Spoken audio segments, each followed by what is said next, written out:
Welcome to Casa Academy Chapter 6, Part 2, where we will cover violations of license law, penalties, and procedures. If you're gearing up for your Florida real estate licensing exam, listen up because this is an absolutely critical section. We're going to unpack exactly what happens when the rules get broken and how the state ensures the real estate industry stays fair, ethical, and safe for everyone. Everything we're talking about today really boils down to one fundamental concept. The entire overarching goal of Chapter 475 is protecting the public. When a licensee violates the law, they're breaking that public trust. And because of that, a whole bunch of different penalties can kick in. This isn't just about passing your test, guys. It's about understanding the real weight and responsibility of holding that license. Okay, let's dive into this. Here's our roadmap for today. We're looking at 3 distinct pillars of penalties: administrative, civil, and criminal. Then, we'll wrap things up by looking at how those penalties actually overlap. Section 1. Administrative penalties, enforced by FREC. We're starting with our first pillar, the Florida Real Estate Commission, or as we all call it, FREC. So the crucial point is that FREC's authority is strictly limited to administrative matters under Rule 61J2. Make no mistake, they are absolutely not a criminal court. FREC cannot sentence anyone to jail, ever. Their entire domain is strictly your license and your right to practice real estate in Florida. But even without jail time, FREC has a pretty massive toolkit to correct bad behavior. We're talking reprimands, mandatory extra education, administrative fines, probation, or suspending a license outright. But the absolute most severe administrative punishments they can hand down, that would be flat out denying an application or totally revoking an existing license. And beyond your license, FREC can definitely hit your wallet. $5,000. That is the maximum administrative fine FREC can slap on you per individual violation. And yeah, if someone commits multiple violations, those $5,000 fines stack up incredibly fast. Now look, not every single mistake is some massive breach of public trust. For the minor stuff, FREC has lighter options, a citation or a notice of noncompliance. Basically, think of these as warnings. They're for tiny infractions that you can easily fix without going through some huge formal disciplinary hearing. It's really just FREC's way of saying, hey, fix this right now and we can all move on. Section 2, Civil Penalties, Compensating the Injured. Let's move to and see how this builds as we step out of FRAC's world and into the civil courts. All right, so civil penalties are imposed by civil courts, and they're generally intended to compensate injured parties for the actual losses they've suffered. And real quick, your verification code is 568744.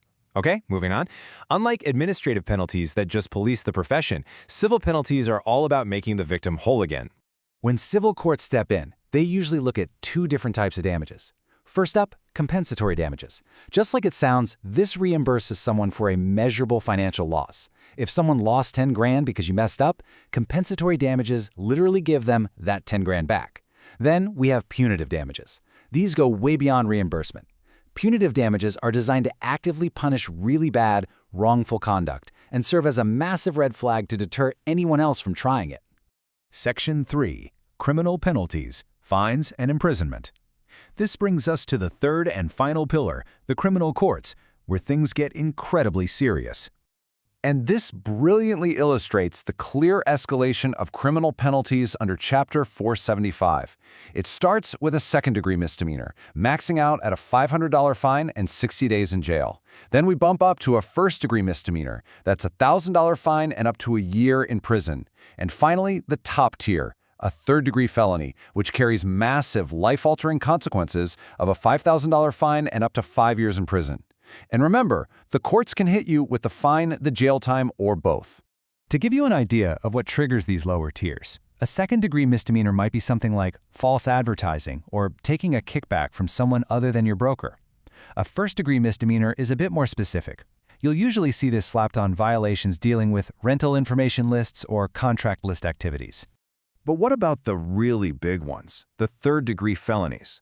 Imagine an investigator is reviewing a case file, let's say file number 784512, about unlicensed real estate activity. That conduct absolutely rises to the level of a felony. Practicing without a license is a massive breach. Other triggers include knowingly lying on your license application or trying to steal or distribute the state licensing exam. I mean, those are direct, blatant attacks on the entire profession.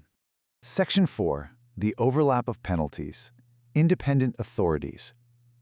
Now we're getting to a concept that honestly trips up so many students on the exam. You have to remember that FREC, civil courts, and criminal courts are totally independent authorities. Now, what's really interesting about this slide is that because these systems run completely independently, one single bad act can trigger consequences from all three at the exact same time.